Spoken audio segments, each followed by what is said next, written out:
Ang hudayas, ang huling bagay na natatandaan ni Lia ay ang nakakasilaw na mga ilaw at ang biglaang tagundong ng pagpilipit ng metal.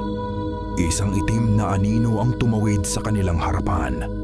Malaki, mabilis, hindi mawari kung tao o hayop. Isang malutong na mura ang kumawala sa bibig ni Mara kasabay ng pag-ikot nito ng manibela.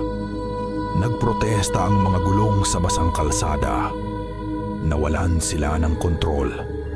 Ang paligid ay naging isang nag-uumpugang kulay ng luntian at abo habang bumabaligtad ang sasakyan pababa sa isang ambon na dalisdis. Pagkatapos, kadiliman. Nagising si Lia sa amoy ng ulan, lupa at ng sarili niyang dugo. May mainit na likidong dumadaloy mula sa kanyang sentido. Kumikirot ang kanyang balikat. Ungol niya, ang boses ay garalgal at mahina. Sinubukan niyang gumalaw. Ngunit tila may mabigat na nakadagan sa kanyang mga binti. Dahan-dahan lang. Isang boses ng lalaki, kalmado at malalim, ang sumalubong sa kanya. Isang kamay ang marahang humawak sa kanyang braso. Huwag kang masyadong gumalaw. Pinilit ni Lia na imulat ang kanyang mga mata. Malabo ang lahat. Nakita niya ang isang anino ng isang lalaki na nakatayo sa tabi niya. At sa di kalayuan, isa pang anino na nakayuko kay Mara na nakahandusay sa damuhan sa labas ng nawasak na sasakyan. Mara! Sigaw niya. Ang takot ay biglang nagbigay sa kanya ng lakas. Pilit siyang bumangon. Ligtas ang kaibigan mo, Binibini. May malay siya pero kailangan ninyo pareho ng tulong medikal, sabi ng lalaki. Dahan-dahan, luminaw ang paningin ni Lia. Ang lalaki ay nasa mga 40. May maamong mukha at mga matang tila nakakita na ng maraming bagay. Maayos ang kanyang pananamit sa kabila ng putik sa paligid. Sino ka? Saan? Nasaan kami? Tanong ni Lia. Habang inaalalayan siya ng bata niya ba ng lalaki na makaupo. Ako si Hilario, kapitan ng baryo sa ibaba ng burol na ito. Sagot niya na may kasamang isang maliit na ngiti na hindi umabot sa kanyang mga mata. Mapalad kayo, bihira lang may dumaan dito, lalo na sa ganitong oras ng gabi. Sa kabilang dako, nakita ni Lia si Mara na dahan-dahang bumabangon. Inaalalayan ng isa pang lalaki mula sa baryo.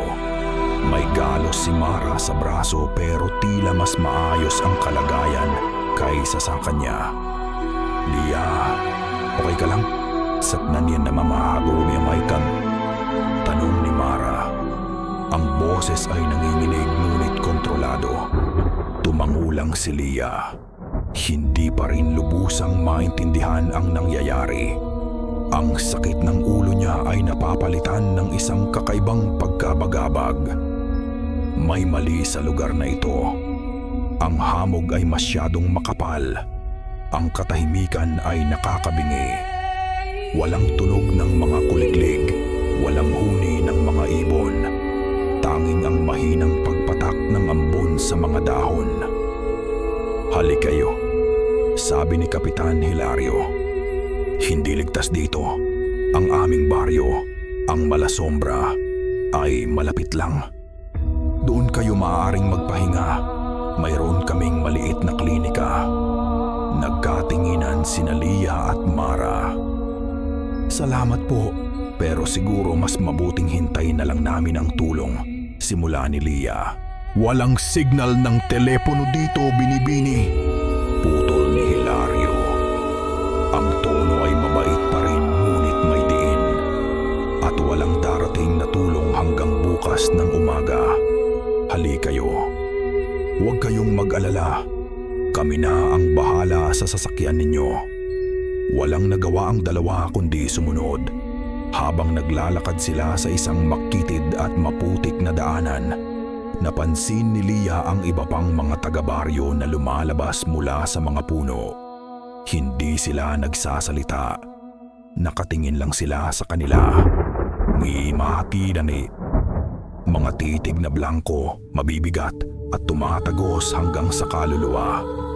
Ang baryo Malasombra ay tila isang lugar na kinalimutan na ng panahon. Ang mga bahay ay gawa sa luma at maitim na kahoy. Ang ilan ay may mga bintanang kapis na tila mga matang nakamasid sa kanilang pagdating. Walang mga ilaw sa poste. Tanging ang liwanag mula sa mga gasera sa loob ng mga bahay ang nagbibigay ng nanginginig na liwanag. Walang mga batang naglalaro, walang mga asong tumatahol. Isang nakakakilabot na katahimikan ang bumabalot sa buong lugar. Dinala sila sa isang maliit na bahay na gawa sa kahoy, malinis at maayos sa loob. Mas malaki ito kaysa sa ibang mga bahay. Dito muna kayo magpalipas ng gabi, sabi ni Kapitan Hilario. Ihahatid ko sa inyo si Manang Salve para asikasuhin ang mga sugat ninyo at magdala ng pagkain. Maraming salamat po, Kapitan, sabi ni Mara na may pilit ng ngiti. Si Lia ay nanatiling tahimik, yakap ang sarili habang nililibot ng tingin ang silid. Nang makaalis na ang kapitan, hinarap ni Lia si Mara. Mara, hindi maganda ang pakiramdam ko dito. Ang mga tao, ang lugar, parang may mali. Hinawakan ni Mara ang kanyang kamay. Lia, pagod ka lang at nabigla sa aksidente. Mababait naman sila. Tinutulungan tayo. Mahinahong sabi ni Mara. Magpahinga na muna tayo. Bukas, aayusin natin ang lahat. Pumayag si Lia.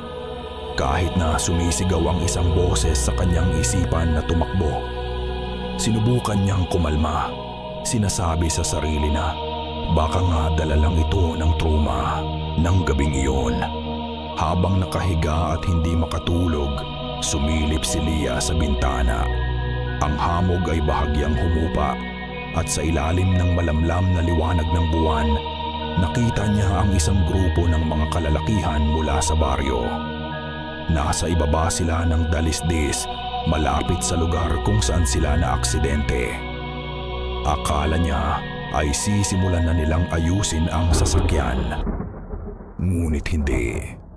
Sa halip na hatakin ito pabalik sa kalsada, dahadi dilakata makudadaw, sabay-sabay nilang hinihila ang kanilang kotse. Papasok, palalim sa madilim at masukal na gubat, palayo sa anumang daan palabas. Isang malamig na takot ang gumapang sa batok ni Lia. Hindi sila tinutulungan. Ikinukulong sila. Kinaumagahan, ginising si Lia ng sikat ng araw na tumatagos sa manipis na kortina. Sa isang saglit, inakala niyang isa lang masamang panaginip ang lahat. Ang aksidente, ang baryo, ang mga lalaking humihila sa kanilang sasakyan. Ngunit nang maramdaman niya ang matinding kirot sa kanyang balikat at ang tuyong dugo sa kanyang sentido, bumalik ang lahat ng alaala. Bumangon siya at nakita si Mara na nakaupo na sa gilid ng kama, bihis na at tila kalmado. Mara, nakita ko sila kagabi, nanginginig na bulong ni Lia. Ang kotse natin, dinala nila sa gubat. Tumingin sa kanya si Mara. Ang ekspresyon ay mahirap basahin. Baka may mas malapit silang pagawaan doon. O baka inililipat lang nila para hindi makasagabal. Lia, huwag kang gamakiuma. Huwag kang mag-isip ng kung ano-ano. Nag-aalala ka lang ng sobra. May pumasok sa silid ng hindi kumakatok. Isang matandang babae na may buhok na kulay abo at mga matang malalim. Ito si Manang Salve. siyang isang bandehadong may lamang mainit na kanin, isdang pinirito, at 2 baso ng maitim na kape. "Magandang umaga, mga ineng," bati niya. Ang ngiti niya ay malapad, ngunit tulad ng kay Kapitan Hilario, hindi ito umabot sa kanyang mga mata. May lamig sa kanyang titig na nagpatindig ng balahibo ni Lia. "Kumain na kayo para lumakas. Mamaya, ipapatawag kayo ni Dr. Elias para gamutin ang inyong mga sugat." Inilapag niya ang pagkain sa maliit na mesa. Nagpaalam siya at lumabas. Isinara ang pinto ng walang tunog. "Tingnan mo," sabi ni Mara. Kumuha ng isang pirasong isda. "Inaalagaan nila tayo, kumain ka na. Kailangan mong lakas." Nag-aalangan man ay kumain na rin si Lia. Habang kumakain, napansin niyang tahimik pa rin ang buong paligid. Masyadong tahimik para sa isang baryo sa umaga. Pagkatapos kumain, gaya ng sinabi ni Manang Salve, isang batang lalaki ang kumatok para ihatid sila sa klinika. Ang klinika ay isang maliit na kubo sa dulo ng baryo. Malinis ngunit amoy gamot at lumang kahoy. Doon nila nakilala si Dr. Elias.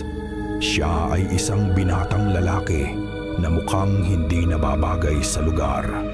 Payat, maputla, at mayroong permanenteng lungkot sa kanyang mga mata. Halos hindi siya nagsasalita habang nililinis at ginagamot ang mga sugat nila. "Mababaw lang ang mga ito," sabi niya sa wakas. "Ang boses ay mahina. Pero kailangan ninyong mag-ingat. Mahina pa ang inyong mga katawan. Kailan po kaya maayos ang sasakyan namin?" tanong ni Lia. Desperado nang makahanap ng sagot. Nagangat ng tingin si Elias. Sa isang iglap, nakita ni Lia ang isang emosyon sa kanyang mga mata.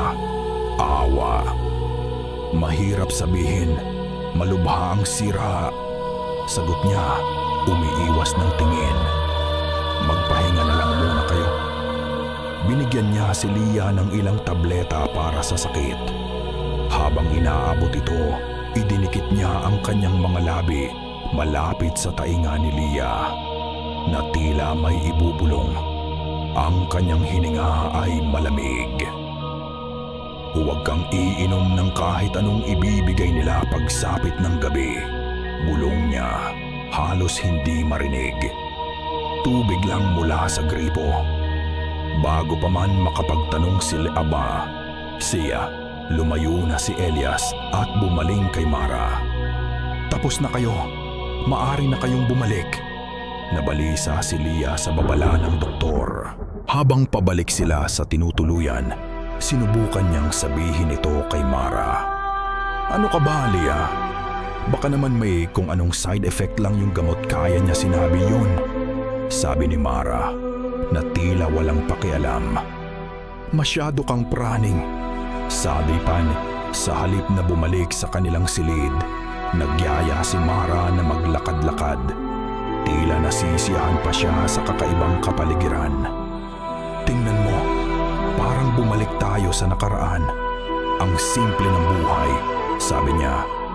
Habang kinukuhanan ng litrato ang mga lumang bahay gamit ang kanyang telepono kahit walang signal, napunta sila sa likuran ng bahay ni Kapitan Hilario.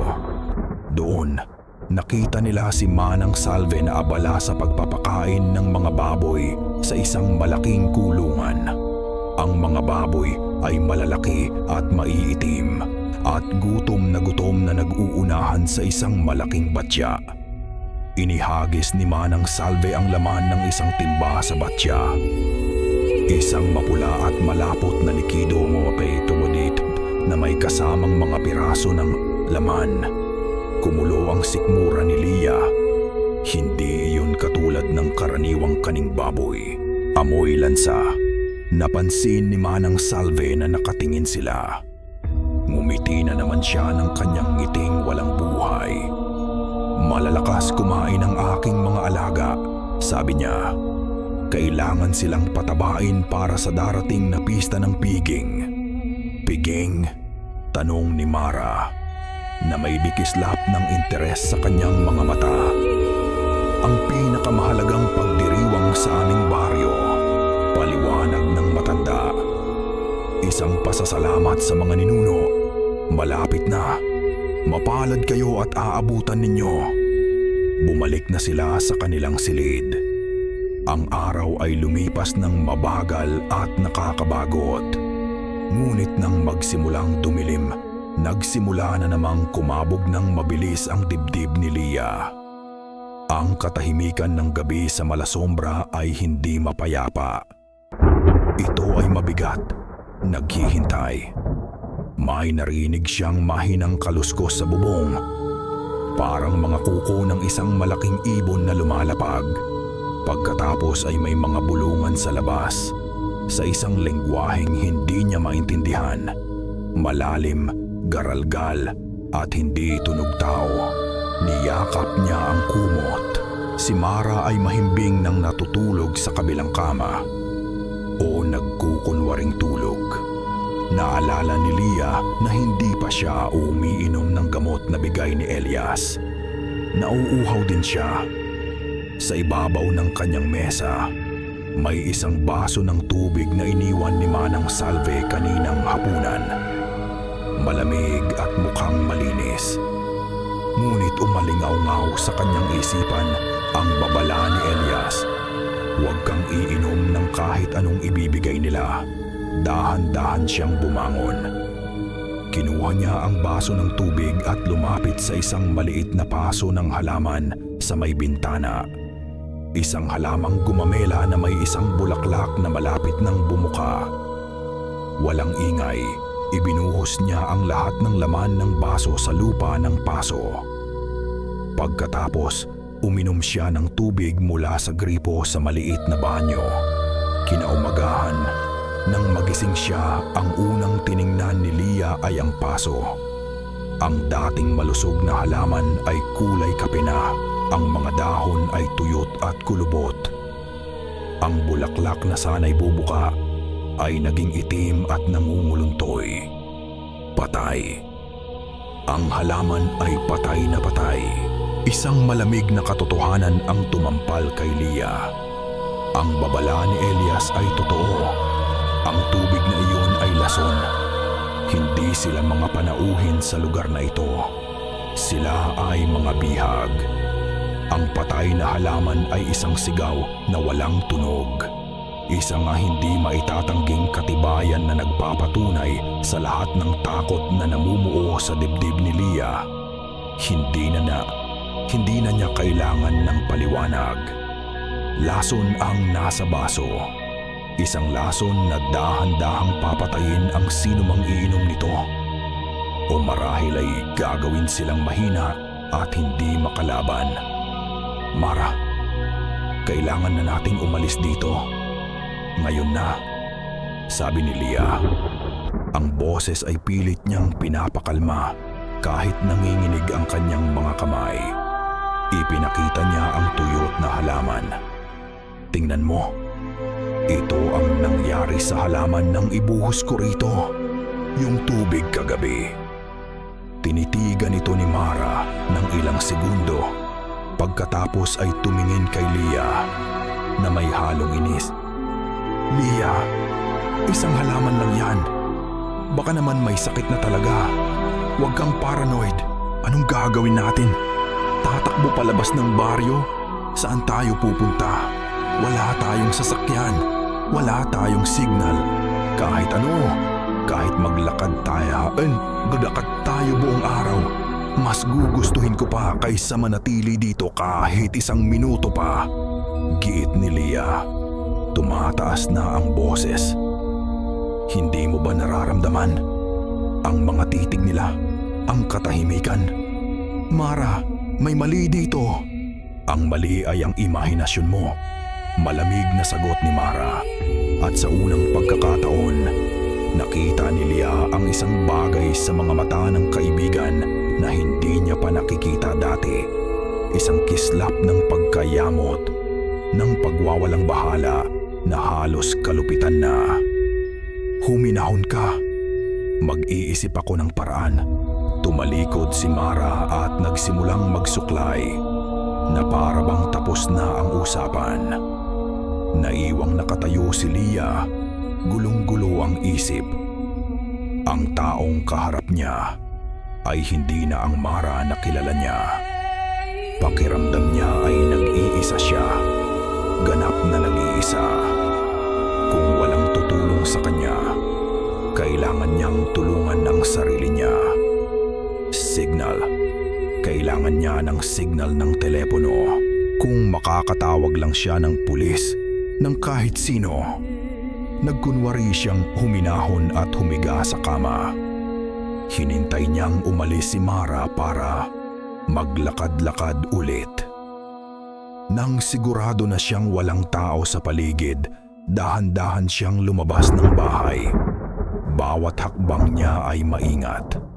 Pakiramdam niya, bawat bintanang kapis ay isang matang nakatitig sa bawat galaw niyaan. Naglakad siya palayo sa sentro ng baryo, papunta sa direksyon ng kakahuyan, sa pag-asang mas mataas ang lugar doon at baka sakaling makasagap ng signal. Nakarating siya sa gilid ng gubat. Ang mga puno ay matatanda at malalaki. Ang mga sanga ay tila mga kamay na nag-aanyaya sa kanya sa kadiliman. Itinaas niya ang kanyang telepono. Walang bar. Naglakad pa siya ng kaunti, palayo sa daanan. Umaasang baka may isang lugar na milagrong may signal. Sa kanyang paglalakad, napansin niya ang isang bahagi ng lupa na bahagyang gumuho, natatakpan ng mga tuyong dahon at sanga. Dahil sa kuryosidad, sinipa niya ang mga dahon. Isang lumang pinto na gawa sa kahoy ang lumitaw. Isang pinto na patungo sa ilalim ng lupa. Isang cellar. Nanginginig ang kanyang kamay. Habang binubuksan ito. Isang amoy amag at basang lupa ang sumalubong sa kanya. Binuksan niya ang flashlight ng kanyang telepono at itinutok ito sa madilim na butas. May mga baitang na bato na pababa. Dahil sa isang puwersang hindi niya maintindihan, isang halo ng takot at desperadong pangangailangan na malaman ang katotohanan. Bumaba siya. Ang cellar ay maliit at masikip. Sa sahig, nakakalat ang mga gamit. Mga gamit na hindi pag-aari ng mga taga-baryo. Isang rolyo ng sleeping bag, mga bota na pang-hiking, mga wallet na wala ng laman, at isang backpack ng isang bata na may drawing ng isang sikat na superhero. Mga gamit ng mga dayo, ng mga bisitang katulad nila. At sa isang sulok nakita niya ito, isang digital camera, halatang nalaglag at naiwan sa pagmamadali. Nanginginig ang mga daliri niya habang pinipindot ang on button. Nagulat siya nang makitang may baterya pa ito. Pinindot niya ang view photos. Ang unang mga litrato ay masaya. Isang pamilya ama-aas, aama-ina. Isang batang lalaki na siguro ay mga 10 taong gulang. Nakangiti sa isang beach. Sunod na litrato, nasa isang parke sila. Mga normal na turista na nag-i-enjoy sa kanilang bakasyon. Nagsi-scroll pa siya. Ang sumunod na mga litrato ay nagpatigil ng kanyang paghinga. Nasa malasombra na sila. Nakatayo sa harap ng mismong bahay kung saan sila ngayon nakatira. Nakangiti pa rin kasama si Kapitan Hilario sa litrato. Ang braso ay nakaakbay pa sa ama ng pamilya. Isang malamig na kuryente ang gumapang sa gulugod ni Lia. Parehong-pareho. Ang ngiti, ang pagtanggap, ang bitag. Nag-scroll pa siya, ang daliri ay nanginginig na. Ang mga sumunod na kuha ay sa loob na ng baryo. Ang pamilya na kumakain kasama ang mga taga-baryo. Ang batang lalaki na nakikipaglaro sa isa sa mga malalaking itim na baboy. Pagkatapos, ang mga kuha ay biglang kahango, ay biglang naging magulo. Tila kinunan sa gabi. Malabo. Isang litrato ng buwan. Isang litrato ng isang malaking siga. Ang simula ng pista ng piging. At pagkatapos, ang huling litrato. Hindi ito malabo. Malinaw na malinaw. Tila kinunan ito sa isang iglap ng purong sindak. Ang kamay ng kumukuha ay desperadong itinutok ang kamera sa kanyang harapan bago ang lahat ay natapos. Ang litrato ay nagpapakita ng isang mukha. Isang mukha na dating tao, ngunit ngayon ay binabago ng isang hindi maipaliwanag na gutom. Ang mga mata ay nag-aapoy na pula, walang anumang bakas ng pagkatao. Ang bibig ay bukas, naglalaway, at mula sa gilagid ay umuusli ang matutulis at hindi pantay-pantay na mga pangil. Ang mukha. Kilala ni Lia ang mukha. Ito ang mukha ni Manang Salve. Binitawan ni Lia ang kamera na para siyang napaso. Nagsimula siyang umatras. Ang kanyang paghinga ay mabibigat na hagok sa tahimik na cellar. Aswang, totoo sila. At sila ay nasa pugad ng mga ito. Kailangan niyang makaalis. Ngayon na, mabilis siyang umakyat palabas ng cellar. Ang kanyang puso ay dumadagundong sa kanyang dibdib na parang gustong kumawala. Nang makalabas siya, hindi niya pinansin ang pagbabalik ng pinto. Tumakbo siya. Tumakbo siya ng walang lingon-likod, palayo sa gubat, pabalik sa baryo. Hindi alintana ang mga sangang humahampas sa kanyang mukha. Kailangan niyang hanapin si Mara. Kailangan nilang umalis kahit na kailanganin pa niyang kaladkarin ito. Sa kanyang pagmamamadali, hindi niya napansin ang lalaking nakatayo sa kanyang daraanan. Bumabangga siya dito ng malakas. Napaatras si Lia at napaupo sa maputik na lupa. Nanginginig siyang tumingala. Nakatayo sa harapan niya si Kapitan Hilario. Ang kanyang mga kamay ay nasa kanyang likuran. Ang kanyang tindig ay kalmado. Ang ngiti sa kanyang mukha ay wala na. Napalitan ito ng isang malamig at mapanuring tingin. Naliligaw ka yata, Ibini, sabi niya. Ang boses ay mababa at walang anumang kabaitan, kasabay ng kanyang pagsasalita. Mula sa likuran ng mga bahay at mga puno, isa-isang lumabas ang mga taga-baryo. Si Manang Salve, ang mga lalaking humila ng kanilang kotse, si Dr. Elias na nakatayo sa malayo. Ang mukha ay isang maskara ng pagsisisi at pagkatalo. Lahat sila ay nakatingin sa kanya. Bumuo sila ng isang bilog sa paligid niya, isang pader ng mga katawan, isang kulungan na walang rehas, walang daan palabas, walang daan para takasan. Ang huling sinag ng pag-asa ni Lia ay namatay. Ito na ang katapusan. Mula sa bintana ng bahay na kanilang tinutuluyan, pinanood ni Mara ang lahat. Pinanood niya ang paglabas ni Lia mula sa cellar, ang putik sa kanyang damit, ang purong sindak na nakaguhit sa kanyang muka. Pinanood niya itong tumakbo ng walang direksyon. At pinanood niya itong bumangga kay Kapitan Hilario. Pinanood niya ang paglabas ng buong baryo na tila mga aninong lumitaw mula sa lupa upang palibutan ang kanyang kaibigan. Sa buong panahong iyon, walang gumuhit na takot o gulat sa mukha ni Mara. Tanging isang malamig na kalkulasyon, isang mahigpit na pagpapakuyom ng panga. Ang lahat ay naaayon sa plano. Isang alaala ang biglang sumilay sa kanyang isipan, matingkad at brutal gaya ng dati. Siya ay isang bata pa lamang, nagtatago sa ilalim ng sahig na gawa sa kawayan ng kanilang lumang bahay. Sa mga siwang nakita niya ang lahat. Nakita niya ang pagpasok ng mga anino sa kanilang bahay. Narinig niya ang pagsigaw ng kanyang ina.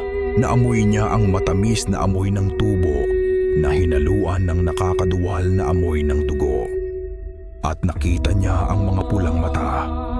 Mga matang nag-aapoy sa gitna ng dilim. Mga matang walang kaluluwa. Puno ng isang primordial na pagkagutom. Nang gabing iyon, habang yakap-yakap niya ang sarili sa ilalim ng bahay hanggang sa pagsikat ng araw, isang sumpa ang isinilang sa kanyang puso. Isang pangako. Babalikan niya sila. Lahat sila. At ipapatikim niya sa kanila ang parehong sindak na ipinatikim nila sa kanyang ina. Kaya't nagsaliksik siya. Nagbasa ng mga lumang aklat. Nakipag-usap sa mga matatanda sa mga liblib na probinsya. At hinanap ang mga kwento ng mga nawawalang turista. Hanggang sa isang pangalan ang paulit-ulit na lumitaw sa kanyang pandinig. Malasombra. At doon pumasok si Lia. Si Lia na may dalisay na puso at nagtitiwalang mga mata. Isang nurse. Madaling makakuha ng mga gamot at may sapat na kaalaman sa medisina. Si Lia, isang perpektong pain. Isang tupang ihahain sa mga lobo para palabasin sila sa kanilang pinagtataguan. Isang maliit na tinik ng konsensya ang panandaliang tumusok sa kanyang dibdib habang pinagmamasdan niya ang mukha ni Lia na puno ng kawalan ng pag-asa. Ngunit ang alaala ng kanyang ina, ng mga sigaw, ng tunog ng pagpunit ng laman, ay isang apoy na tumupok sa anumang awa na namumuo sa kanya. Tumalikod siya mula sa bintana at binuksan ang kanyang bag. Sa ilalim ng mga damit, sa isang lihim na kompartimento, naroon ang kanyang mga tunay na dala. Mga patalim na gawa sa purong pilak, kumikinang kahit sa dilim. Maliliit na prasko ng benditadong tubig at 3 heringgilya na may lamang isang maitim na likido. Isang espesyal na timpla na siya mismo ang gumawa. Isang katok sa pinto ang pumutol sa kanyang paghahanda.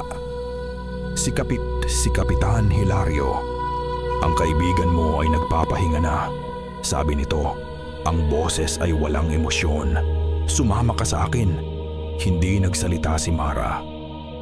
Kinuha niya ang kanyang maliit na bag at sumunod. Dinala siya ni Hilario sa isa pang bahay kung saan nakakulong si Lia sa isang maliit na silid na may rehas sa bintana. Mara, sinungaling ka. Nilinlang mo ako. Sigaw ni Lia. Sinusugod ang pinto. Lumapit si Mara. Ang kanyang mukha ay isang maskara ng pag-aalala. Lia, shh, patawarin mo ako. Kailangan kong gawin to. Bulong niya. Sapat lang para marinig nilang dalawa. Magiging okay ang lahat. Huwag mo akong hawakan. Ngunit mabilis ang kamay ni Mara. Habang yakap niya si Lia sa isang pekeng pag-alo, mabilis niyang itinusok ang isang maliit na karayom mula sa kanyang daliri sa braso ni Lia. Isang pampakalma. Dahan-dahang nanghina si Lia. Ang kanyang mga mata ay unti-unting pumingkit. Pumingkit na puno ng pagtataka at huling patak ng pagkakanulo. Bago siya tuluyang nawalan ng malay, may ibinulong si Mara sa kanyang tainga. Para ito kay Mama. Iniwan niya si Lia na walang malay at hinarap si Kapitan Hilario. na tahimik na nagmamasid sa isang sulok. Tinitigan siya ni Mara ng diretso sa mata. Walang bahid ng takot. Isang tahimik na hamon. Isang digmaan ng mga titig sa pagitan ng mga ngaso at ng mga ngasong nagbabalat kayo. Isang bahagyang ngiti ang sumilay sa labi ni Hilario. Tila humanga siya sa katapangan ni Mara. "Espesyal kang panauhin," sabi ni Hilario. "Ang boses ay may halong paggalang at pagbabanta. Nais kang makilala ng aking ama, si Don Mateo. Tila pamilyar sa kanya ang amoy ng iyong dugo." Nagising si Lia sa lamig ng sahig na semento at sa amoy ng alikabok. Nakakulong siya. Ang tanging liwanag ay nagmumula sa isang maliit na bintanang may makakapal na rehas na bakal. Sapat lang para makita ang kulay abo na takip silim sa labas. Kumikirot ang kanyang ulo at ang huling naaalala niya ay ang mukha ni Mara. Ang mga matang puno ng isang emosyong hindi niya mabasa at ang sakit ng tusok ng karayom. Bumukas ang pinto. Si Mara ang pumasok. May dalang isang plato ng kanin at isdang tuyo. Inilapag niya ito sa sahig. "Kumain ka," sabi niya. Ang boses ay walang emosyon. Tinulak ito ni Lia palayo. "Bakit, Mara? Bakit mo ito ginagawa?" tanong niya. Ang boses ay basag. Hindi na ito isang tanong na puno ng takot, kundi ng hinanakit. Sumandal si Mara sa pader at sa unang pagkakataon, nawala ang lahat ng pagkukunwari sa kanyang mukha. Ang nakita ni Lia ay isang estranghero, isang babaeng may mga matang pinatanda ng galit at paghihiganti. Dahil kailangan, simpleng sagot niya. "Anong kailangan? Ang ipahamak ako? Ang dalhin ako sa lugar na to para mamatay?" "Hindi ka mamamatay, Lia. Ikaw ang pain." Pagtatama ni Mara. Ang bawat salita ay tila isang patalim na tumataraki sa puso ni Lia.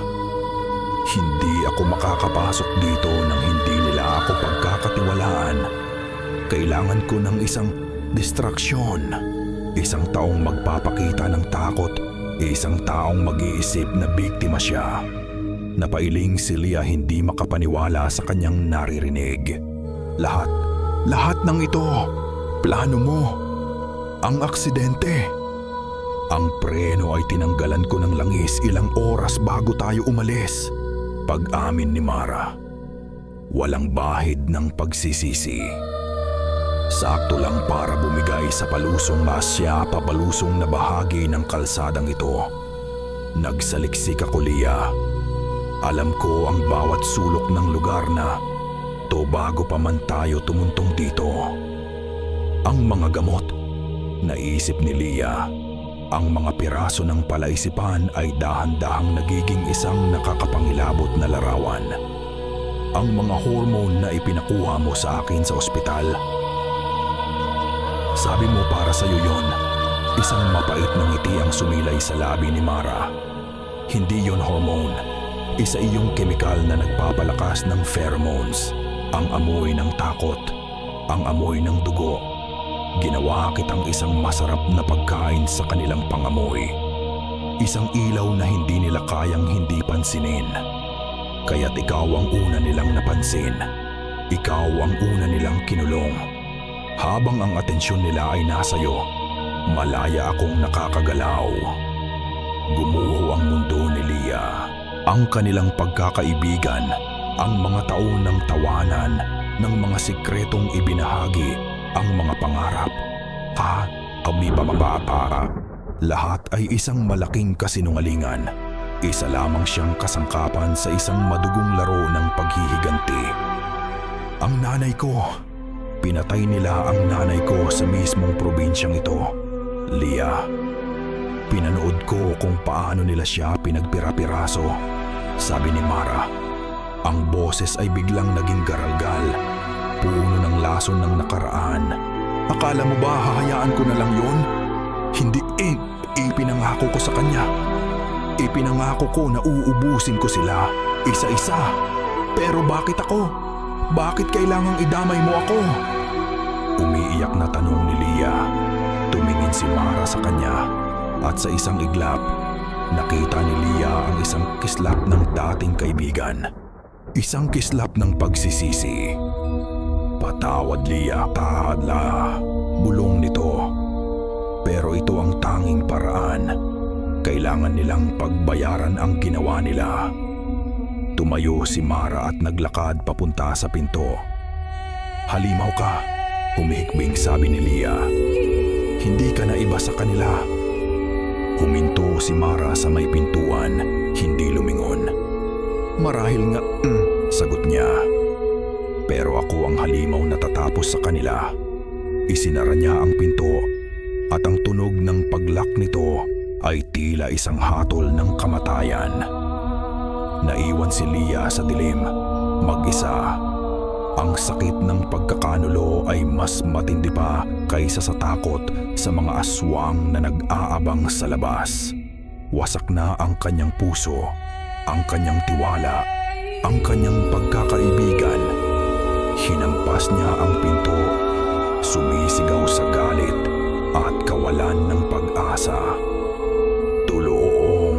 Tulungan niyo ako. Paulit-ulit siyang sumigaw hanggang sa mamao. Ngunit alam niyang walang makikinig, walang tutulong. Sa gitna ng kanyang pagtangis, isang mahinang kaluskos ang narinig niya mula sa labas. Bumukas ang trangka ng pinto, ngunit hindi ito ang tunog ng kandado ni Mara. Dahan-dahan, bumukas ang pinto. Hindi si Mara ang nakatayo doon. Hindi rin ang mga taga-baryo. Si Dr. Elias. Ang kanyang mukha ay isang maskara ng pagmamadali at takot. Wala na tayong bumahaing oras. Bulong niya. Ang mga mata ay mabilis na sinusuri ang paligid. Kung gusto mong mabuhay, makinig ka sa akin. Ang isipan ni Lia ay puno ng pagdududa. Paano niya pagkakatiwalaan ang lalaking ito? Isa rin siya sa kanila. Isa sa mga humahawak sa kanilang mga tanikala. Ngunit ang desperasyon ay isang mas malakas na puwersa. Nang makita niya ang sinseridad sa mga mata ni Elias, isang sinseridad na may bahid ng matinding kalungkutan, alam niyang wala siyang pagpipilian. Saan tayo pupunta? Nanginginig na tanong ni Lia habang inaalalayan siya ni Elias na tumayo. Sa ilalim ng klinika, mayroon akong taguan doon. Hindi nila iisiping doon kita dadalhin. Mabilis na sagot ni Elias habang sumisilip sa labas. Dalian mo. Lahat sila ay abala sa paghahanda para sa piging. Tahimik silang gumalaw sa ilalim ng takip ng gabi. Ang baryo ay tila walang tao, ngunit may kakaibang enerhiya sa hangin. Kintakay pa'y lamamanapam, isang pananabik na halos madarama. Mula sa malayo, naririnig ni Lia ang mahinang tunog ng mga tambol at isang malagim na awitin. Mabilis silang nakarating sa klinika. Sa likod ng isang estante ng mga gamot, itinulak ni Elias ang isang bahagi ng pader na gawa sa kahoy at isang maliit na pinto ang bumukas. Isang makipot na hagdanan ang bumungad sa kanila, pababa sa kadiliman. Ang taguan ay isang maliit na silid na siksik sa mga lumang aklat, mga garapon ng pinreserbang halamang gamot, at mga kagamitang medikal. Amoy, lupa at formaldehyde. Isinara ni Elias ang pinto sa itaas at sinindihan ang isang lamparang degas. Hindi tayo ligtas dito ng matagal, sabi niya. Pero sapat na ito para makapag-usap tayo. Bakit mo ako tinutulungan? Diretsyong tanong ni Lia. Ang takot ay napalitan ng determinasyon. Isa ka sa kanila. Hindi nagulat si Elias sa tanong. Umupo siya sa isang lumang baul at ang bigat ng mundo ay tila pumatong sa kanyang mga balikat. Pag-amin niya, ako si Elias Mateo. Anak ako ni Don Mateo at kapatid ni Kapitan Hilario. Kumuyom ang mga kamao ni Lia. Ngunit hindi ngunit hindi lahat ng halimaw ay pare-pareho. Malungkot na pagpapatuloy ni Elias. Ang aming pamilya, kami ay isinumpa. Huminga siya ng malalim at nagsimulang ikwento ang isang lihim na kasing tanda ng mga puno sa paligid ng Malasombra. Hindi kami ipinanganak na ganito. Ang aming ninuno, si Inigo Mateo, ay isang desperadong tao. Isang tagtuyot ang sumalanta sa kanyang lupain at malapit nang mamatay sa gutom ang kanyang pamilya. Sa kanyang desperasyon, pumasok siya sa gubat ng mga nawawala at gumawa ng isang kasunduan. Kasunduan? Kanino? Bulong ni Lia. Sa isang nilalang na mas matanda pa sa gubat. Isang makapangyarihang espiritu ng lupa na uhaw sa dugo. Kapalit ng kasaganaan. Matabang lupa, masaganang anin. Hiningi ng nilalang ang isang handog.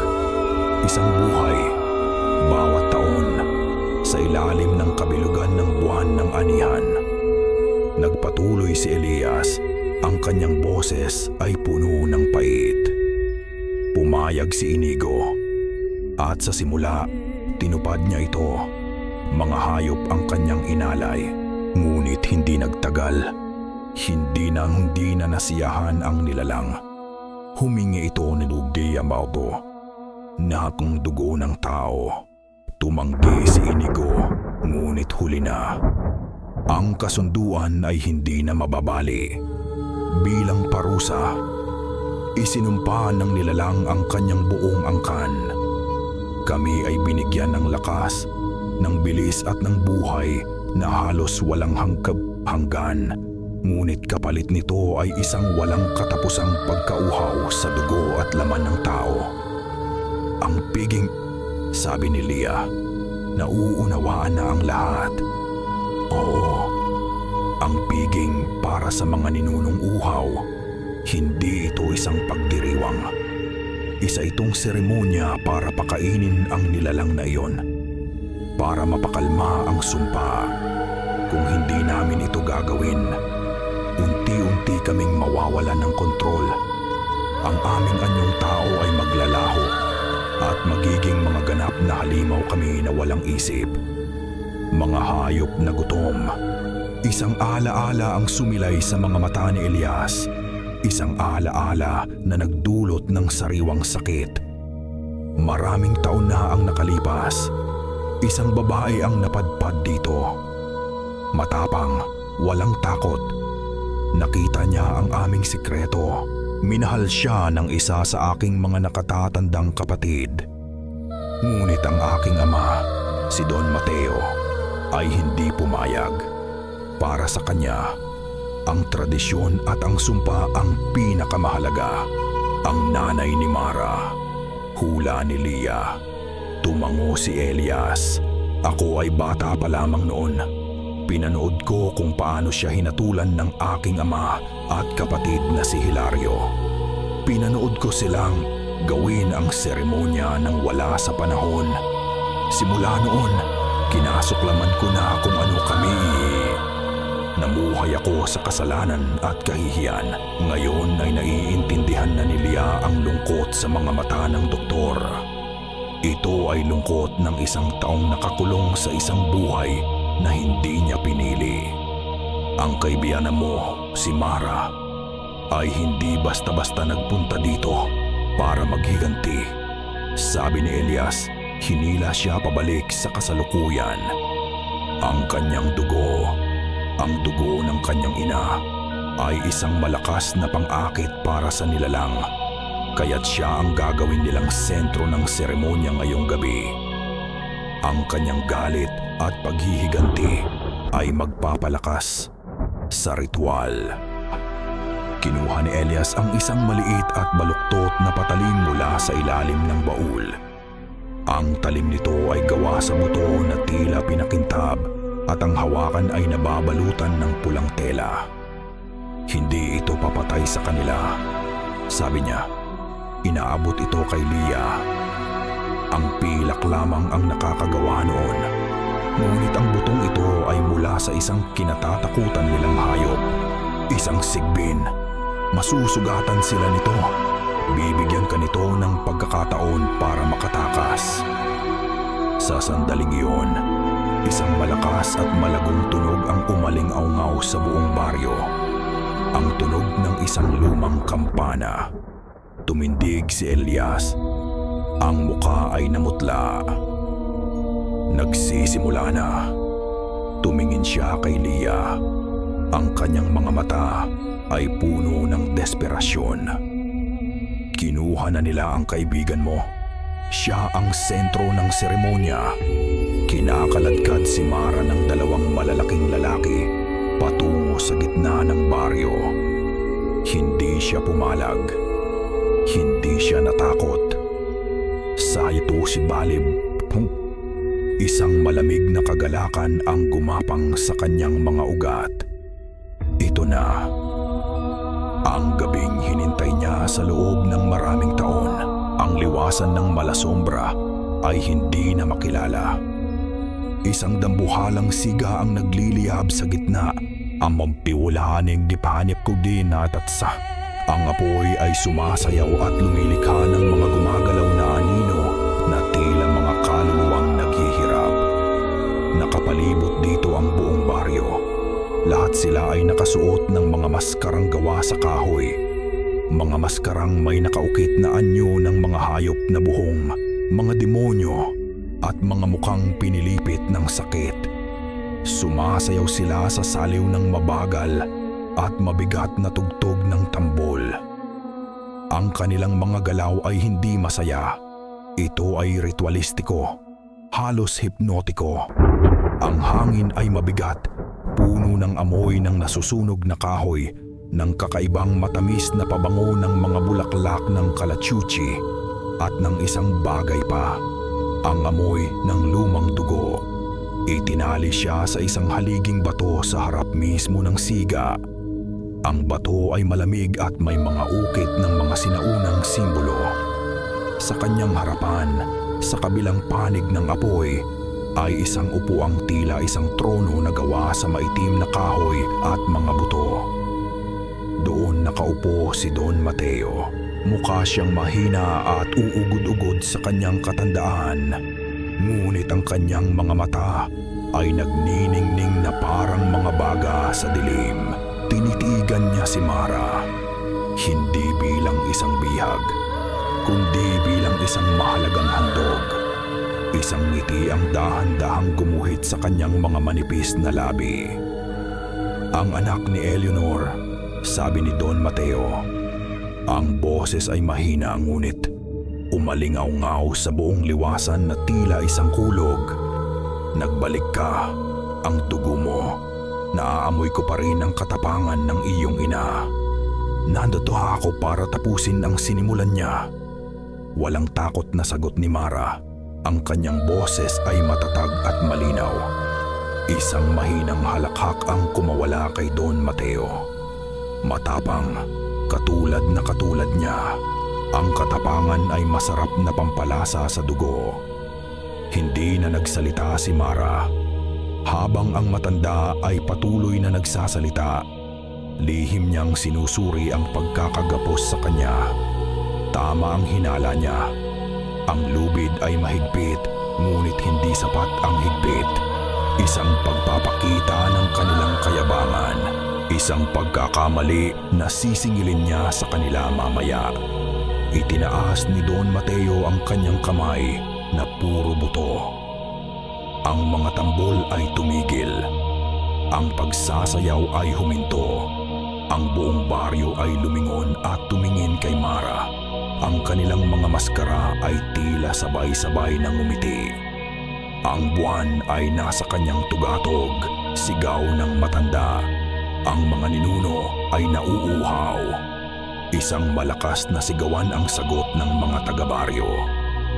Pakainin ang lupa, pakainin ang sumpa. At sa hudyat na iyon, sabay-sabay nilang inalis ang kanilang mga maskara. Sa ilalim ng liwanag ng apoy, nasaksihan ni Mara ang kanilang pagbabagong anyo. Ang mga balat nila ay tila umuurong. Ang mga buto sa kanilang mukha ay lumalabas. Ang kanilang mga mata ay nag-aapoy at nagiging pula. Ang kanilang mga kuko ay humahaba at nagiging matutulis na parang mga patalim. Ang kanilang mga bibig ay bumubuka at mula sa kanilang gilagid ay lumalabas ang matatalim na pangil. Ang mga dating magsasaka at mangingisda ay naging isang hukbo ng mga halimaw na gutom sa laman. Ngunit hindi natinag si Mara. Ito ang mga mukhang nakita niya sa kanyang mga bangungot sa loob ng maraming taon. Ngayon, sa wakas, kaharap na niya ang mga ito. Lumapit si Kapitan Hilario sa kanya. Ang kanyang pagbabago ay mas kontrolado, mas banayad, ngunit mas nakakakilabot. Ang kanyang ngiti ay naroon pa rin, ngunit ngayon ay isa na itong ngiti ng isang mandaragit. May hawak siyang isang makintab na patalim na gawa sa obsidian. Isang karangalan. Bulong niya sa tainga ni Mara. Ang hininga ay mabaho at amoy lansa. Na ang dugo mo huwag magpapatuloy sa aming lahi. Itinaas niya ang patalim. Ang dulo nito ay kumikinang sa liwanag ng apoy, handa nang itusok sa puso ni Mara. Ang mga aswang ay nagsimulang maglaway. Ang kanilang mga ungol ay naghahalo sa hangin.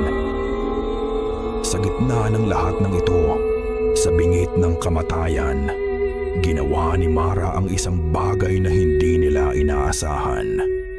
Ngumiti siya, isang ngiti na puno ng pangako. Ang pangako ng isang madugong katapusan. Si Lia, kasama si Elias, ay gumapang sa kadiliman. Huminto sila sa likod ng isang lumang balon na natutuyo na. Sapat na malapit para makita ang buong liwasan. Ngunit sapat na ang layo para manatiling tago. Mula sa kanilang pinagtataguan nasaksihan ni Lia ang lahat.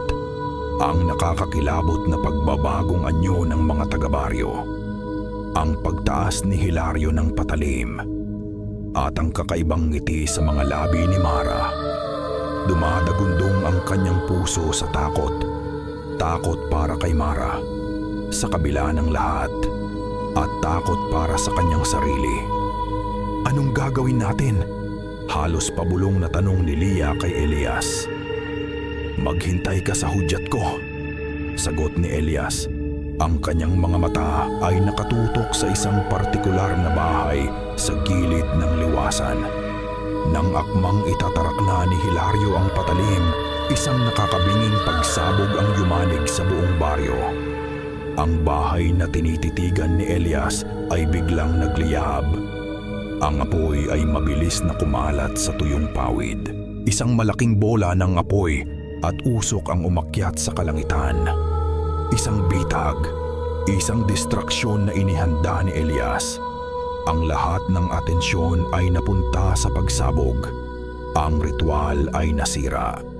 Sa isang iglap ng pagkalito at gulat ng mga aswang, kumilos si Mara. Sa isang mabilis at malakas na paghila, nakawala siya mula sa lubid na nagtatali sa kanya.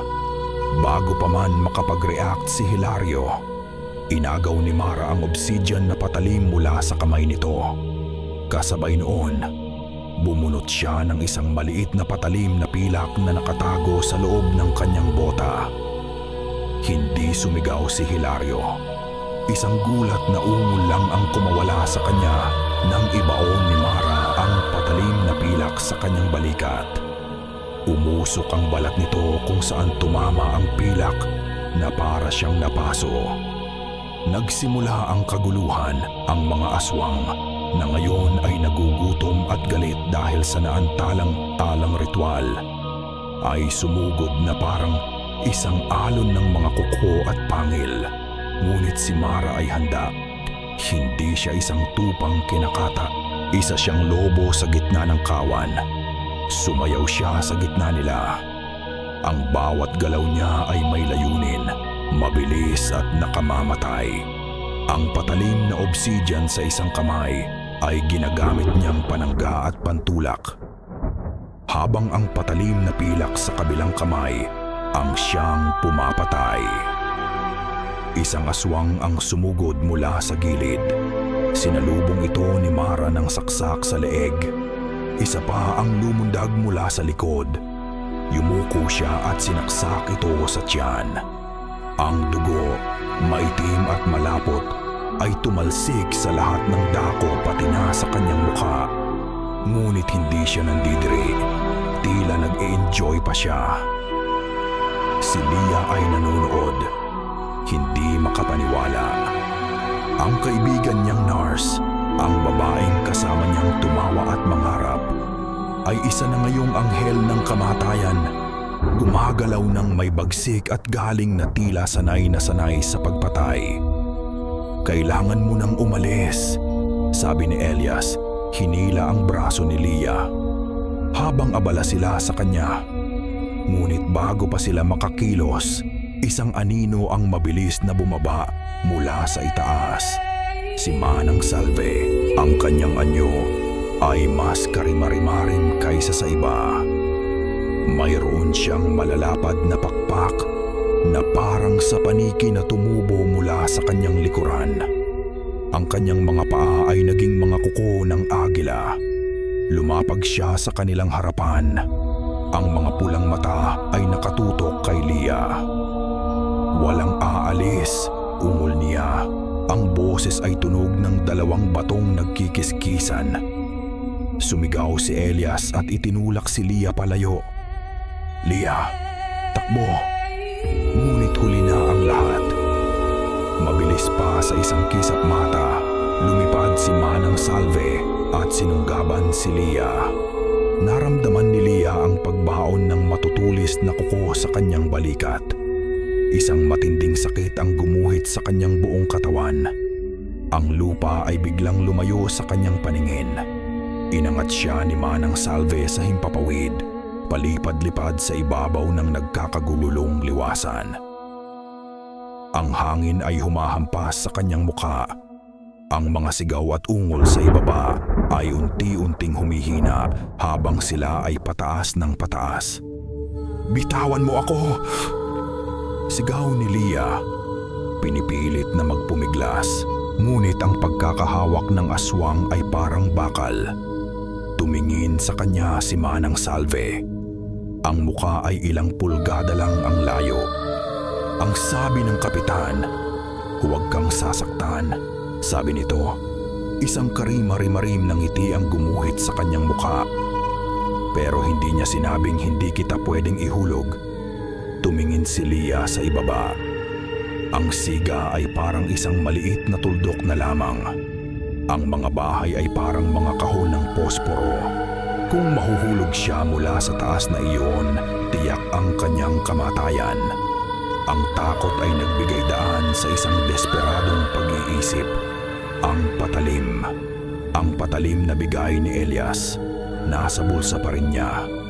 Habang ang isang kamay niya ay nakahawak ng mahigpit sa braso ng aswang, dahan-dahan niyang ginapang ang kanyang kabilang kamay papunta sa kanyang bulsa.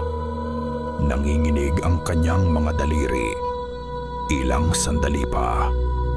Nang maramdaman niya ang malamig na buto ng hawakan, hindi na siya nag-atubili.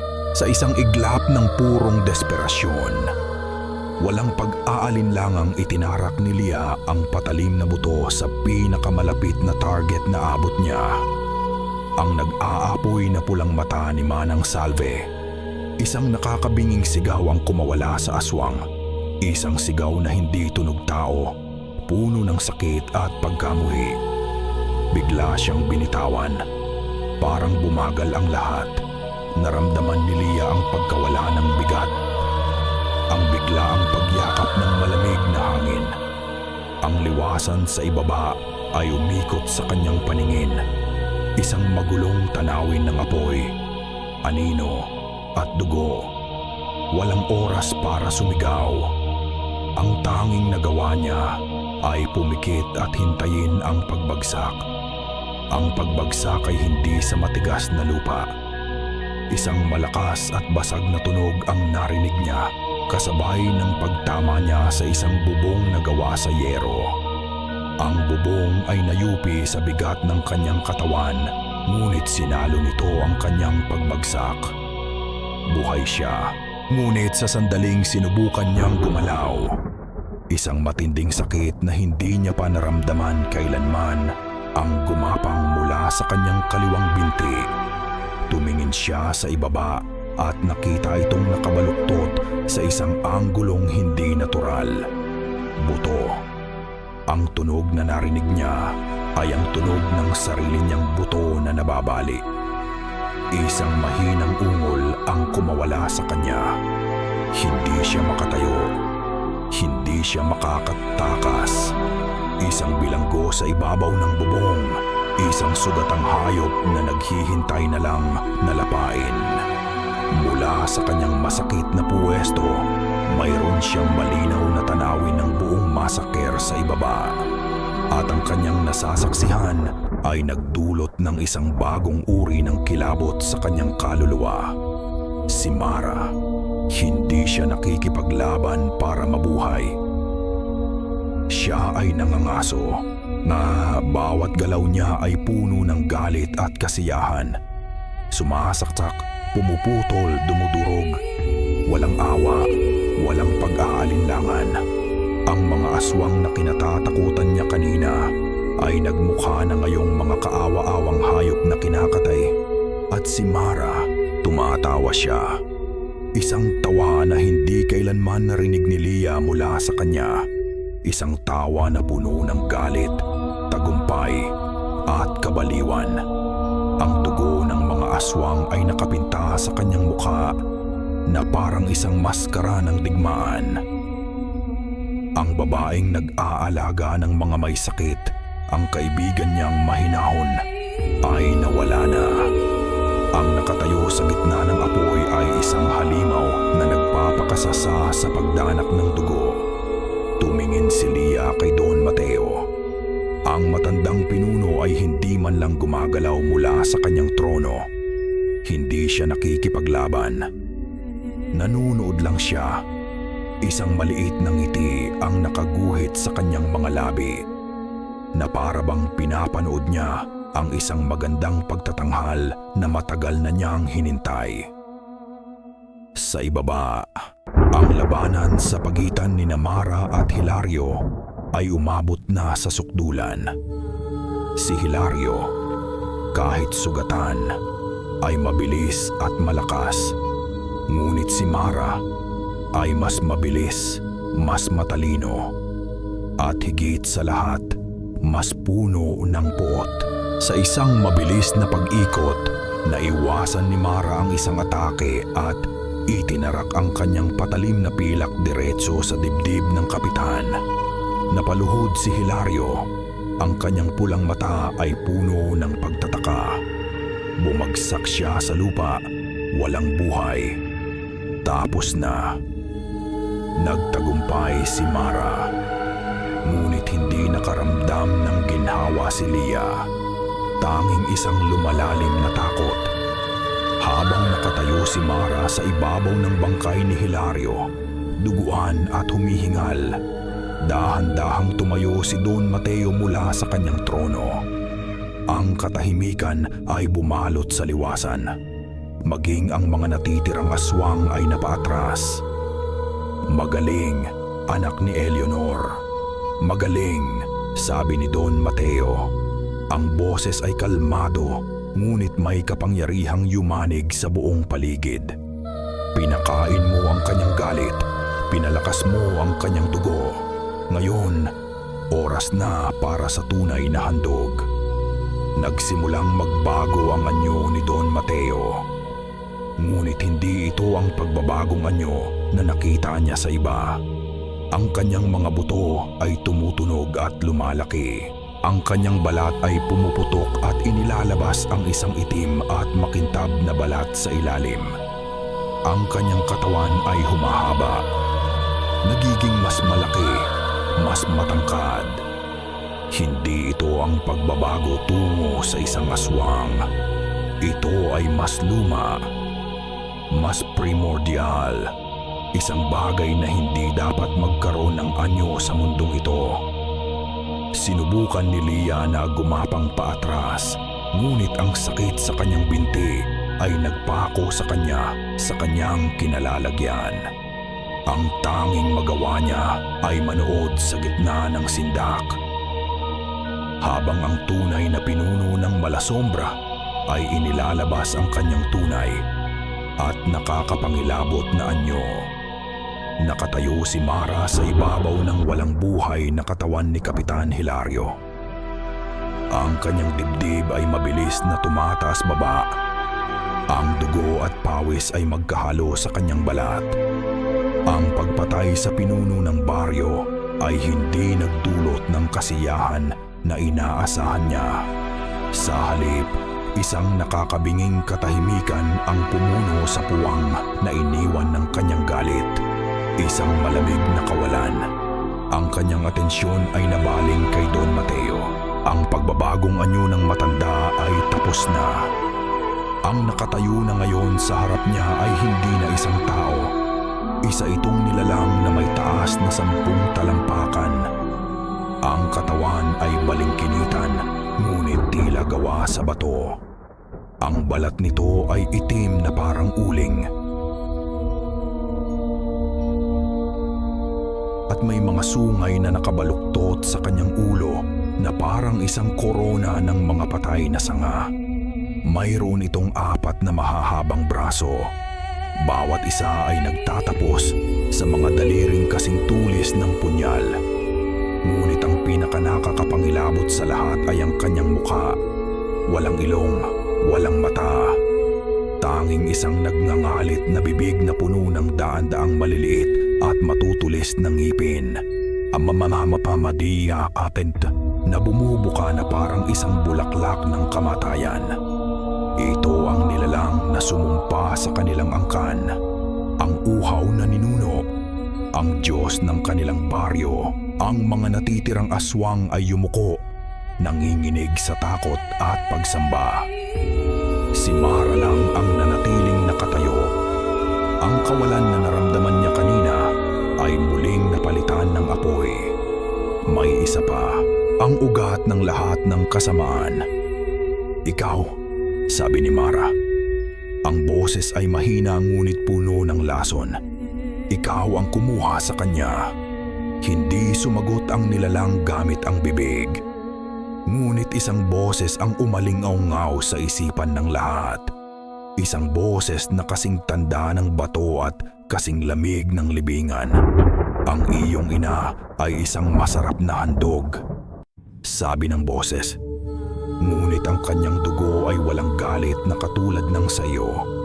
Sa isang sigaw na puno ng puot, sumugod si Mara. Siya ay mabilis, ngunit ang nilalang ay mas mabilis.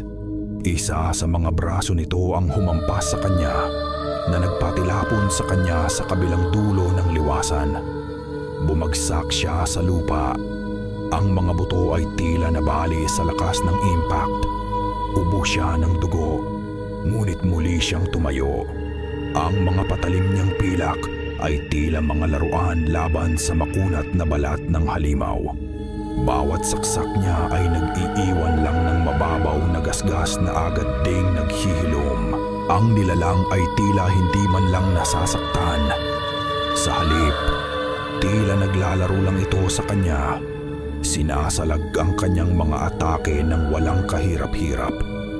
Labanan mo ako! Sigaw ni Mara, ang kanyang bawat salita ay isang pagsusumamo. Isa sa mga braso ng nilalang ang mabilis na dumakma sa kanya sa leeg at inangat siya sa ere. Nagsimula siyang hindi makahinga. Ang kanyang mga binti ay iwinawasiwa sa hangin. Dinala siya ng nilalang palapit sa mukha nito, sa nagngangalit na bibig na walang mata. Hindi siya pinatay nito kaagad. Sa halip, naramdaman ni Mara ang isang bagay na gumagapang sa kanyang isipan. Isang malamig at mapanuring presensya na hinahalungkat ang kanyang mga alaala, ang kanyang sakit, ang kanyang galit. Oo, sabi ng boses sa kanyang isip, Ito ang tunay na pagkain. Hindi ang dugo, hindi ang laman. Isang nakakapangilabot na katotohanan na ang biglang nagliwanag sa isipan ni Mara. Hindi pisikal na gutom ang nagtutulak sa nilalang na ito. Ito ay kumakain ng emosyon, matitinding damdamin. At ang pinakapaborito nitong pagkain, ang pinakamasustansya sa lahat, ay ang paghihiganti. Ang buong paghihiganti niya, ang kanyang plano, ang bawat aswang na pinatay niya, lahat ng iyon ay hindi nakasakit sa nilalang. Sa hawutiawa sa halip, pinalakas pa niya ito. Ang bawat patak ng dugo na kanyang ipinadanak ay isang handog sa altar ng halimaw na ito. Siya ang nagpakain sa halimaw. Siya ang nagpalakas dito, ang iyong puot. Sabi ng nilalang, ang boses ay puno ng isang malagim na kasiyahan. Masarap, pinapakain mo ako. Isang tawa, isang tuyo at walang buhay na tunog ang kumawala sa bibig ni Mara. Isang tawa ng isang taong natalo sa paraang hindi niya kailanman inakala. Isang tawa ng kabaliwan. Ipinain siya ni Don Mateo. Alam ng matanda na darating siya. Hinintay niya ang kanyang paghihiganti. Ginamit niya ang galit ni Mara para sa pinakahuling ritual. Ang pagpapalakas sa kanilang Diyos gamit ang pinakadalisay na anyo ng puot, habang hinihigpitan ng nilalang ang sakal sa kanyang leeg, at habang ang kadiliman ay nagsisimulang gumapang sa gilid ng kanyang paningin. Isang huling imahe ang nakita ni Mara. Si Lia, nakahandusay sa ibabaw ng bubong sugatan, ngunit buhay. Nakatingin sa kanya. Ang mga mata ay puno ng takot, awa, at isang bagay pa, pagpapatawad. At sa sandaling iyon, sa bingit ng kamatayan, naintindihan ni Mara ang lahat. Ang tunay na halimaw ay hindi lang ang nilalang na may hawak sa kanya. Ito rin ay ang galit na binuo niya sa kanyang puso. Mula sa bubong, pinanood ni Lia ang lahat ng may lumalaking sindak. Pinanood niya ang walang saysay na pakikipaglaban ni Mara. Pinanood niya itong sakalin at iangat sa ere. At narinig niya, hindi sa kanyang tainga, kundi sa kanyang isipan, ang malagim na boses ng nilalang. Pinapakain mo ako. Naintindihan na niya. Naintindihan niya kung bakit ngumingiti lang si Don Mateo kanina. Ang galit ni Mara ang tunay na handog. Isang alon ng awa ang biglang pumalit sa takot sa puso ni Lia. Nakita niya si Mara, hindi bilang ang babaeng nagkanulo sa kanya, kundi bilang isang taong nilamon ng sarili niyang sakit, isang kaluluwang naligaw sa dilim ng paghihiganti. At sa kabila ng lahat, kaibigan pa rin niya ito. Kailangan niyang gumawa ng paraan. Ngunit paano? Bali ang kanyang binti. Wala siyang armas na tatalab sa ganoong uri ng halimaw. Naalala niya ang sinabi ni Elias. Ang nilalang na iyon ay mula sa gubat, isang espiritu ng lupa. Kung ito ay isang espiritu, marahil may mga bagay na kinatatakutan ito na hindi kayang gawin ng anumang patalim. Mga bagay na dalisay, mga bagay na banal. Bigla, isang ideya ang pumasok sa kanyang isipan. Isang desperadong ideya na halos isang panalangin na. Habang ang lahat ng atensyon ay nasa pagitan ni Mara at ng halimaw, sinimulan ni Lia na gumapang sa ibabaw ng bubong. Bawat galaw ay isang impyerno ng sakit. Ang kanyang layunin, ang gilid ng bubong na pinakamalapit sa malaking siga sa gitna ng liwasan. Ginamit niya ang lahat ng natitira niyang lakas. Kinakagat ang kanyang labi para pigilan ang pagsigaw sa sakit. Metro bawat metro, pulgada bawat pulgada, hanggang sa marating niya ang gilid. Sa ibaba, ang apoy ay nagliliyab pa rin. Mula sa kanyang bulsa, kinuha niya ang isang maliit na prasko na inabot sa kanya ni Elias bago sila maghiwalay. Kung sakaling hindi gumana ang patalim, sabi na nito noon, gamitin mo to, pero bilang huling paraan na lang. Benditadong tubig. Hindi siya isang relihiyosong tao, ngunit sa sandaling iyon, kumapit siya sa paniniwala. Sa huling lakas na natitira, inihagis ni Lia ang maliit na prasko pababa, direkta sa puso ng naglalagablab na apoy. Sa pagtama ng prasko sa siga, isang bagay na milagroso ang nangyari. Hindi ito sumingaw. Sa halip, ang apoy ay biglang sumabog sa isang nakakasilaw na puting liwanag. Ang dating dilaw at pulang apoy ay naging isang haligi ng purong puting ilaw na nagpaalis sa lahat ng anino sa liwasan. Isang banal na liwanag na masakit sa matawti. Ang halimaw ay umungol. Isang tunog na hindi na ng kapangyarihan, kundi ng matinding sakit. Binitiwan nito si Mara at napaatras. Ang mga braso ay nakatakip sa kanyang walang matang mukha na para bang nasusunog. Ang banal na liwanag mula sa apoy ay tila isang asido na tumutunaw sa kanyang madilim na anyo. Bumagsak si Mara sa lupa, humihingal at umuubo, ngunit buhay. Gulat siyang tumingala. Una sa puting apoy, pagkatapos ay sa bubong kung saan nanggaling ang prasko. Nakita niya si Lia, nakahandusay sa gilid. Ang mukha ay putla, ngunit puno ng determinasyon. Sa isang iglap, nagtama ang kanilang mga mata. At sa tingin na iyon, lahat ng galit, lahat ng pagkakanulo ay nawala. Tanging ang pagkakaibigan na minsan nilang pinagsaluhan ang natira. Dahan-dahang gumapang si Lia papalapit kay Mara na ngayon ay nagpupumilit na tumayo. Mula sa bag na nakasabit pa rin sa balikat ni Mara, kinuha ni Lia ang isa sa mga heringgilya. Ang heringgilya na may pampakalma. Tama na, Mara, sabi ni Lia. Ang boses ay mahina ngunit matatag. Tapos na. Nakita ni Mara ang heringgilya sa kamay ni Lia. Hindi siya pumalag. Isang luha ang tumulo mula sa kanyang mga mata. Ang unang luha na pumatak mula noong gabing namatay ang kanyang ina. Tumango siya. Itinusok ni Lia ang karayom sa braso ng kaibigan. Dahan-dahan, ang tensyon sa katawan ni Mara ay nawala. Ang kanyang mga mata ay pumingkit at bumagsak siya sa mga braso ni Lia. Tuluyan ng natalo, hindi ng halimaw, kundi ng pagod at ng kapatawaran. Ngunit hindi pa tapos ang lahat. Ang halimaw, kahit na nasasaktan at nanghihina dahil sa banal na apoy, ay muling nag-ipon ng lakas.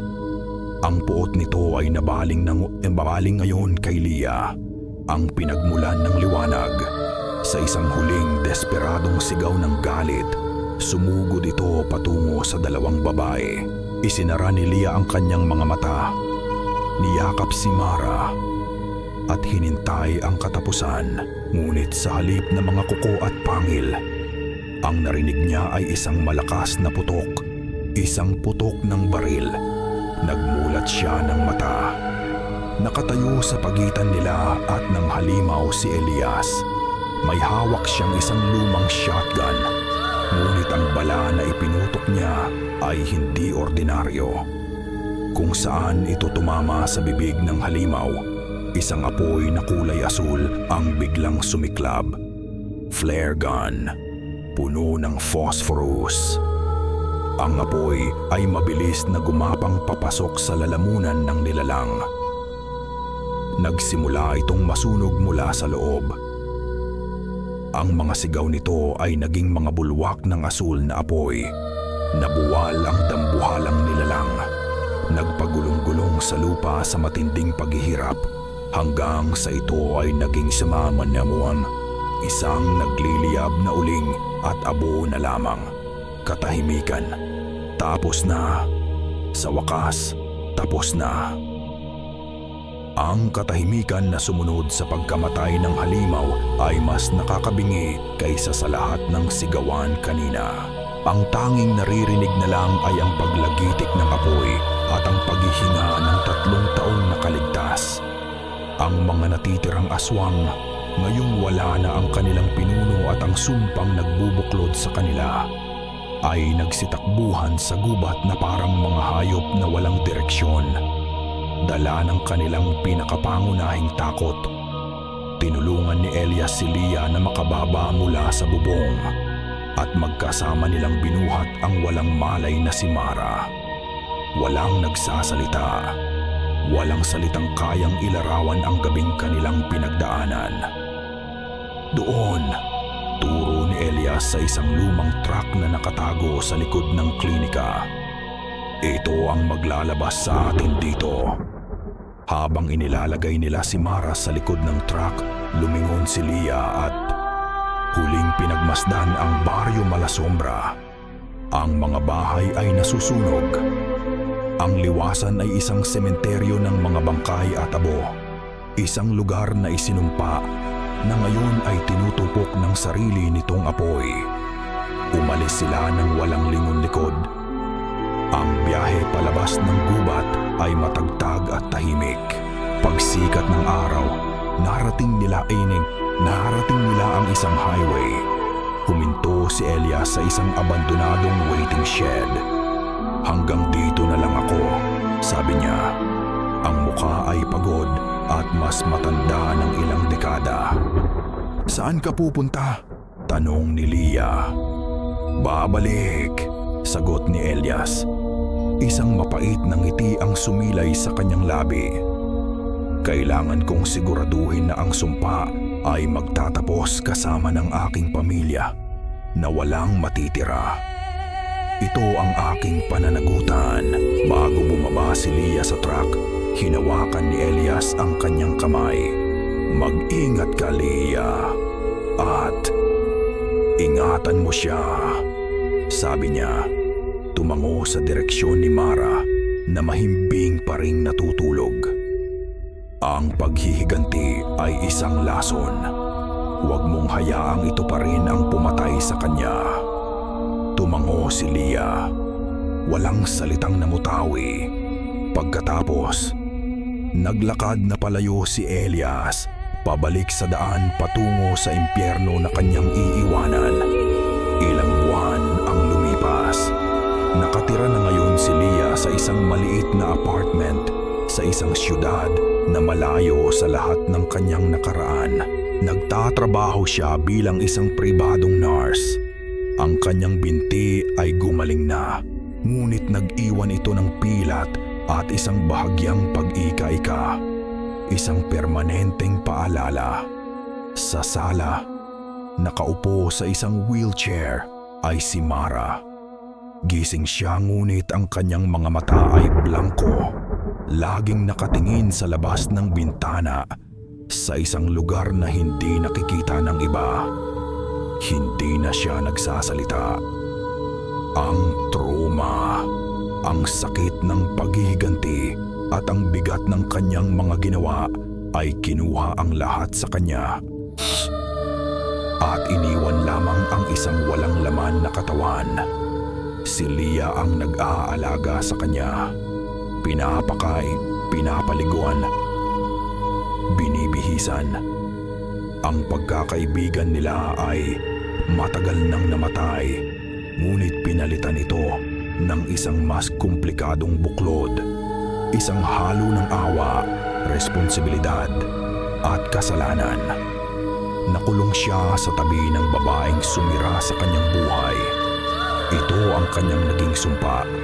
Isang gabi, habang nag-aayos si Leah para matulog, tinignan niya ang kanyang sarili sa salamin.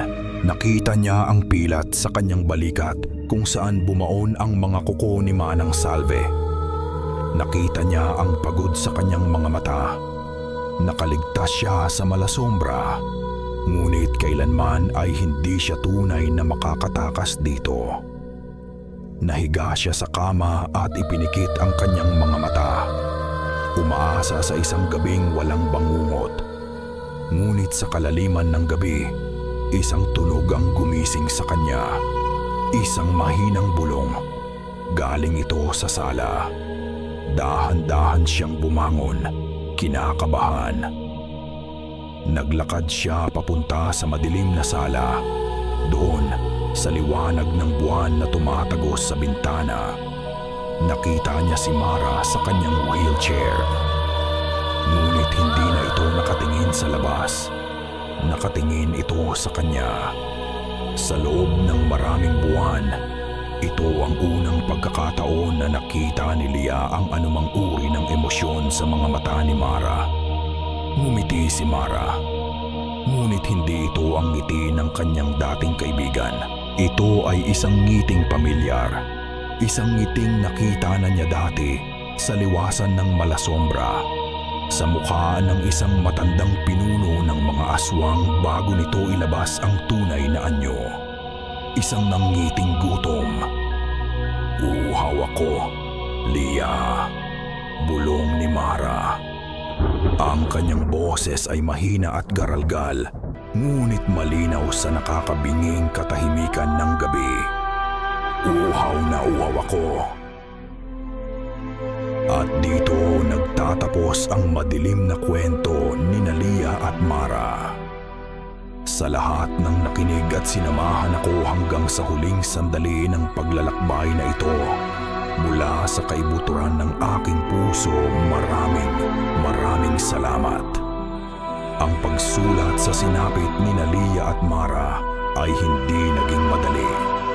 Habang binubuo ko ang bawat kabanata, ako mismo ay dinala sa isang madilim at nakakabagabag na lugar kung saan tinanong ko ang aking sarili. Ano nga ba ang tunay na halimaw? Ang mga nilalang ba na nagtatago sa dilim? O ang dilim na nagtatago sa loob ng ating mga puo? Ngunit sa kabila ng lahat ng lagim at bighati, nais kong iwan sa inyo ang isang munting liwanag. Ang liwanag ng pag-ibig na, kahit nasugatan, ay kayang magpatawad. Ang liwanag ng pagpapasya na piliin ang kabutihan, kahit na napapaligiran ng kasamaan. At higit sa lahat, ang liwanag ng pag-asa, na kahit gaano pa kadilim ang gabi, laging may sisikat na araw. Ang kwentong ito ay isang paalala na ang pinakamalaking laban ay hindi laban sa mga aswang, kundi laban sa sarili nating mga demonyo. Kaya't ngayon, nais kong marinig ang inyong boses. Ano ang tumatak sa inyong isipan? Anong aral ang inyong napulot sa mapait na karanasan ni Leah at Mara? Mangyaring iwanan ang inyong mga saloobin sa ibaba. Ang inyong mga kwento at pagninilay ay mahalaga sa akin. Muli, mula sa puso ng inyong lingkod na manunulat, maraming salamat sa pakikinig. Hanggang sa susunod nating kwento ng kababalaghan.